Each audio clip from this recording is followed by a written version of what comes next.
106.5. Bien, entonces, señores, continuamos con los comentarios. Buenos días, Jonathan, adelante. Muy buenos días, República Dominicana. Saludos a todos los hombres y mujeres de trabajo que están ya hace un rato buscando, utilizando sus energías, sus neuronas, sus capacidades para producir la forma de ganarse los medios de vivir y vivir bien junto con su familia. Saludos para ustedes, saludos a todo el equipo de producción y al panel. También saludos a doña Consuelo, a la distancia, nuestra estimadísima Consuelo Despradel, decana de la comunicación en República Dominicana.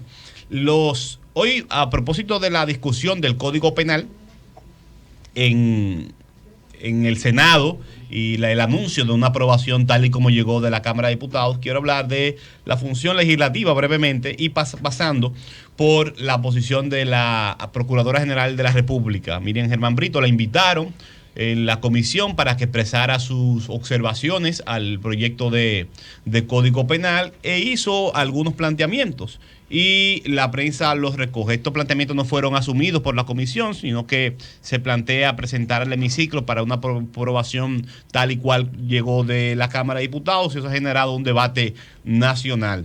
Dice Miriam Germán Brito, hace señalamiento a la configuración de la violencia de género y la violencia contra la mujer, que debe haber una especificación más concreta, y también pide que se organicen las infracciones dentro de las secciones que le corresponden y puso como ejemplo a la malversación de fondos que no está ubicada en la subsección del peculado. Otra sugerencia de la procuradora fueron la necesidad de conciliar la descripción de la infracción de agresión sexual que se encuentra prevista en los artículos 132 como tipo base y otras más.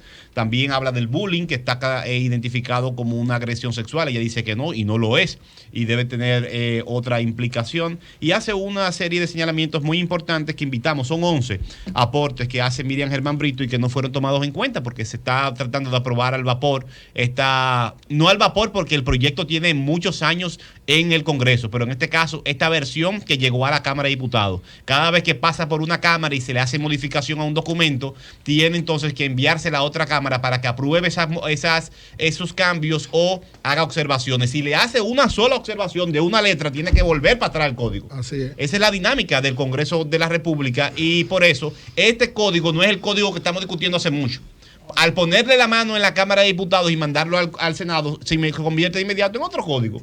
Y entonces la discusión es si se va a aprobar así o no, o si se van a incluir las observaciones que han hecho sectores tan importantes como la Procuradora General de la República. Veo a mucha gente indignada permanentemente con el Congreso, gente muy querida, indignada con el Congreso y queriendo de alguna manera trazar la línea que siguen los congresistas. Creo que para pasar de la indignación al cambio en el sistema legislativo dominicano, tenemos que tener un poquito más de conciencia de cómo funciona el Congreso y cuáles son las fuerzas que lo motivan. En otros países, y nosotros debemos avanzar como sociedad, atiéndame jóvenes, hacia ese modelo, el poder legislativo es uno de los poderes más interesantes y más activos, que genera más dinámica política y social en los países. En este país donde existe un presidencialismo muy fuerte, el poder legislativo es noticia cuando se aprueba un gran proyecto de vez en cuando o con los casos de corrupción o de utilización de fondos para fines asistencialistas. El año entero, asistencialistas. El año entero se le va al país hablando de si el diputado toma barrilito o no, que si dan habichuela, y de vez en cuando hay un proyecto como el Código, está el Congreso en el tapete. Pero es un poder muy importante que debe ser cualificado, es decir, mejorada su composición para que tenga un desempeño distinto y pueda jugar el rol que le manda la sociedad. Primero, debemos comprender que los diputados y senadores, como todos los políticos, deben ser coherentes con las fuerzas que los impulsan. Un actor político no nada en contra de la corriente que lo lleva al poder. No tiene lógica, no tiene sentido. ¿Cuáles son las fuerzas que impulsan a un diputado y a un senador en este país, especialmente con el voto preferencial? Son las del territorio, que incluso a veces no salen en la prensa. Pero hay un sistema, una dinámica política en el territorio que usted no lo ve en la televisión, pero que existe. Grupos económicos específicos que ponen huevo en diferentes canastas. Los grupos económicos informales del territorio, banqueros, narcotraficantes, comerciantes que tienen proyectos específicos. los mismos candidatos muchas veces son gente rica, millonaria. Aquí la política, para tú ser candidato, debe ser tener mucho dinero, o ahora la nueva tendencia, para que lo vayan anotando, para que después no le digan que no se lo dijeron. La nueva tendencia es que los herederos de los grandes políticos están ocupando el Congreso. El Congreso ahora se ha convertido en una herencia familiar. Pase revista para que usted vea cómo poco a poco el relevo político está siendo ocupado por los hijos de los poderosos, pero sin la formación de los poderosos. Entonces, esa fuerza incide permanentemente en las iglesias. ¿Por qué las iglesias inciden mucho? Por la convicción religiosa de los diputados y senadores. Por la práctica religiosa, sabemos que no. Es que la iglesia es una de las pocas organizaciones en República Dominicana que tiene una estructura viva, permanente, y que obedece de manera vertical. El sacerdote y el pastor o la pastora son los líderes de la iglesia donde van, y te sientan 3 veces a la semana 500, 600, 200, 800 personas que hacen silencio, hacen un silencio total hasta que termine la palabra y el sermón. Es decir, una de las fuerzas más importantes de República Dominicana está constituida por las iglesias, estén o no en el tapete, opinen o no, porque son una estructura, y el poder no es voluntad, no es mucha gente. El poder es gente organizada alrededor de intereses y con capacidad de usar esa fuerza. Entonces, esa estructura incide permanentemente en muchos temas que, aunque no sean de su favorabilidad, o a usted no le guste, o no sean los correctos, son los temas de sus intereses, y gestionan sus intereses y los gestionan mejor que mucha ciudadanía que tiene razón en los reclamos, pero no tiene la fuerza organizada para imponer, porque al final en la política es una lucha, una batalla, una guerra de intereses, no es otra cosa. Los empresarios de República Dominicana, especialmente en los principales temas, la mayoría de las normas que tienen que ver con el dinero, con los impuestos, con la regulación, con los fondos de pensiones, con los servicios públicos, la mayoría de esas normas tienen técnicos de más alto nivel asignados por las grandes empresas, por los grandes grupos empresariales, y están de lunes a domingo trabajando para gestionar sus intereses, y metidos en el Congreso y en todas partes, y ya incluso tienen oficinas hasta dentro de las instituciones. Entonces, esa gente maneja mucho billete para que la ley se parezca a sus intereses todos los días. El narco, hemos visto varios casos en el territorio. El narco es amo y señor, y el narco está apostando, está invirtiendo en la cultura, está invirtiendo hace mucho en la política, no es de ahora. Invierte en medios de comunicación. Entonces el narco también tiene mucha influencia. La banca, por ejemplo, usted ve la cantidad de banqueros, son un poder en el territorio.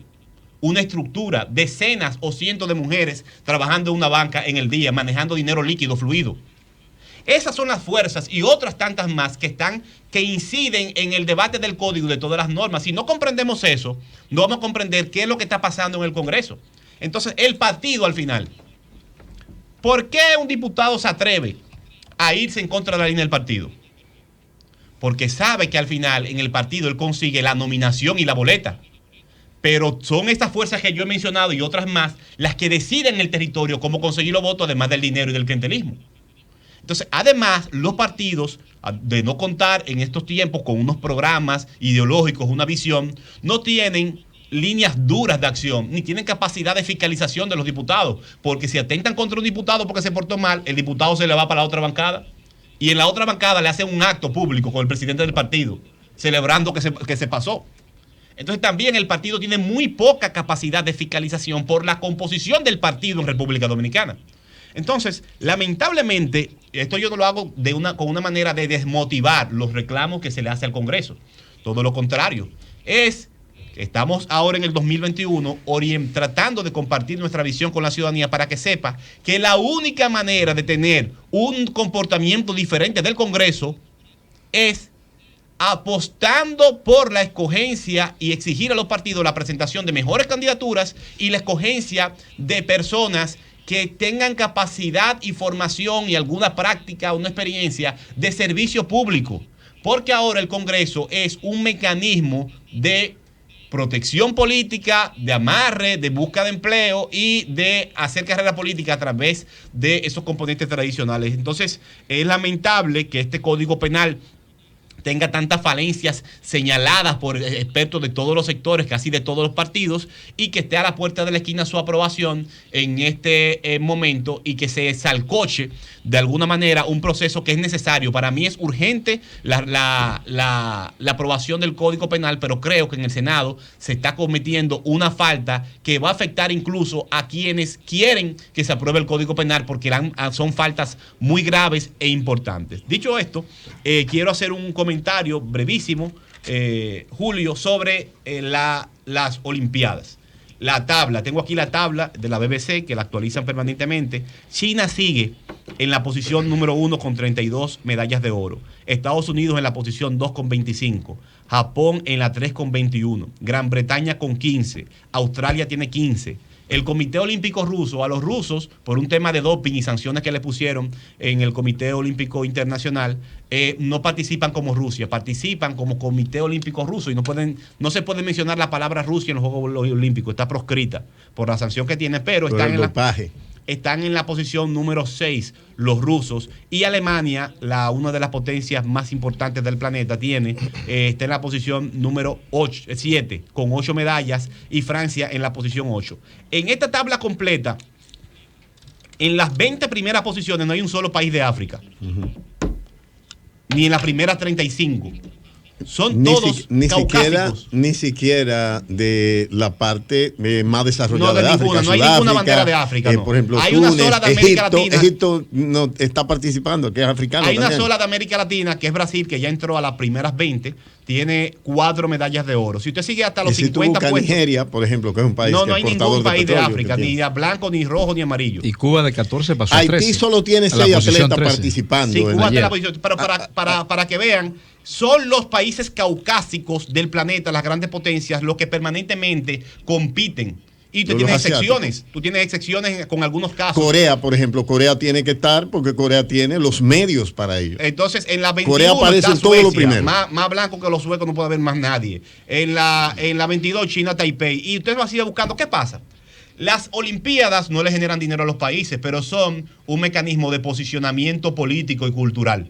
Y estos países no invierten solamente para las Olimpiadas, hasta sus sistemas educativos están vinculados a un sistema deportivo. En Estados Unidos, si tú no vas a ser ingeniero, tienes una alternativa de desarrollarte en los deportes. En esas grandes potencias, el deporte es parte de la educación y no es una cancha que le ponen. Por ejemplo, aquí, en la política educativa, en una escuela te ponen una cancha, y esa es la única opción que hay de cientos de deportes que hay en el planeta y que podemos jugar. Hay una sola opción, y es para recreativo, no profesional ni de formación media tampoco. Entonces, es la política pública. Es la política pública, la inversión en política pública deportiva, la que da estos resultados. Y eso es lo que pasa en todas partes. La cancha no se pone por eso. La cancha se pone porque es multiuso. Doña Consuelo, quiero una pregunta. Pero por eso, Doña Consuelo está. Dígame, por eso que se pone porque es multiuso. dígame. Sí. No solamente, y gracias, escúcheme señora, que tengo que estar A usted le permitimos todo aquí. Gracias. Es la reina del grupo. Mira, seguro. No, el miércoles que viene estoy yo sentada ahí. Venga, Muy bien, muy bien. Mira, Quitamos no ahora solamente en el deporte, esas políticas públicas en esos países, te lo digo incluso por mis propios nietos, es en el arte también. Así mismo. En el arte. En Moscú, yo fui a una casa y vi un piano.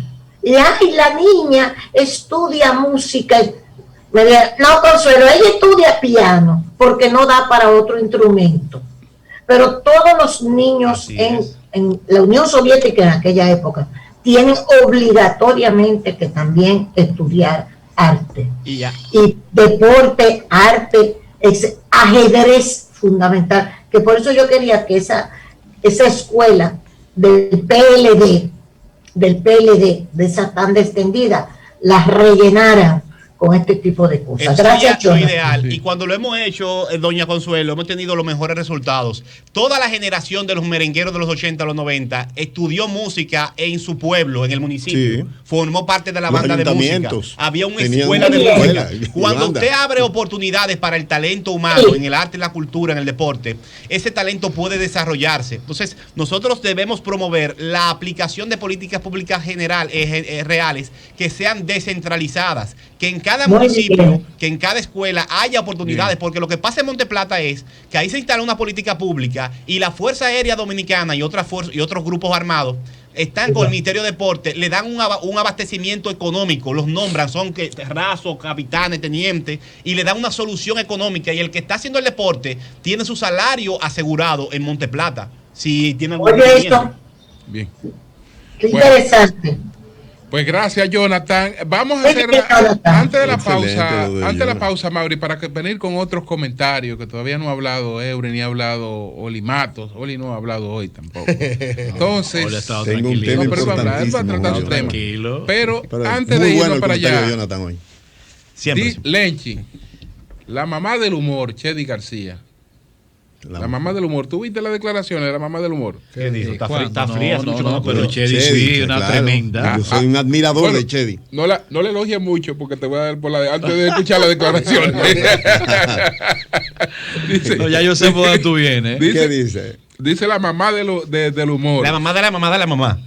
Que ponerle el nombre de Johnny Ventura al local de la Fuerza del Pueblo es manchar el nombre de Johnny. Ay, Dios. Entonces dice ella que eso es tomarlo para panfleto político. Dijo que entiende que ese partido era la casa política de la leyenda del merengue, pero ya él no es responsable ni partícipe de los acontecimientos a nivel político que se presenten en ese comando brillante en el futuro, donde estará bailando siempre porque su nombre está ahí. Así es que no le manchen utilizando su nombre para panfleto político. Me niego y me resisto. El nombre de un artista y su arte es algo sagrado y se debe cuidar. Eso dice Chedi García, la mamá del humor. Ella es buenísima en el humor, pero decir que mancha, pero claro, creo que es un exceso. Pero tú puedes quizás estar de acuerdo no con la decisión de ponerle el nombre a un local, pero de ahí a usar esa connotación implica factores éticos, morales, conductuales. Tú mancha aquello que o sea, tú mancha cuando está sucio. Tu mancha cuando realmente no representa pureza. Es un despectivo. Entonces creo que sí, ella puede opinar acerca de eso, pero decir que mancha. Pero a mí me gusta lo de Villaventura en vez de terrible, o sea, creo que es excesivo. Villaventura. Y por demás, realmente Johnny es un fundador. Para honrar a Johnny en vez de Villajuana, Villaventura. Oye, para honrar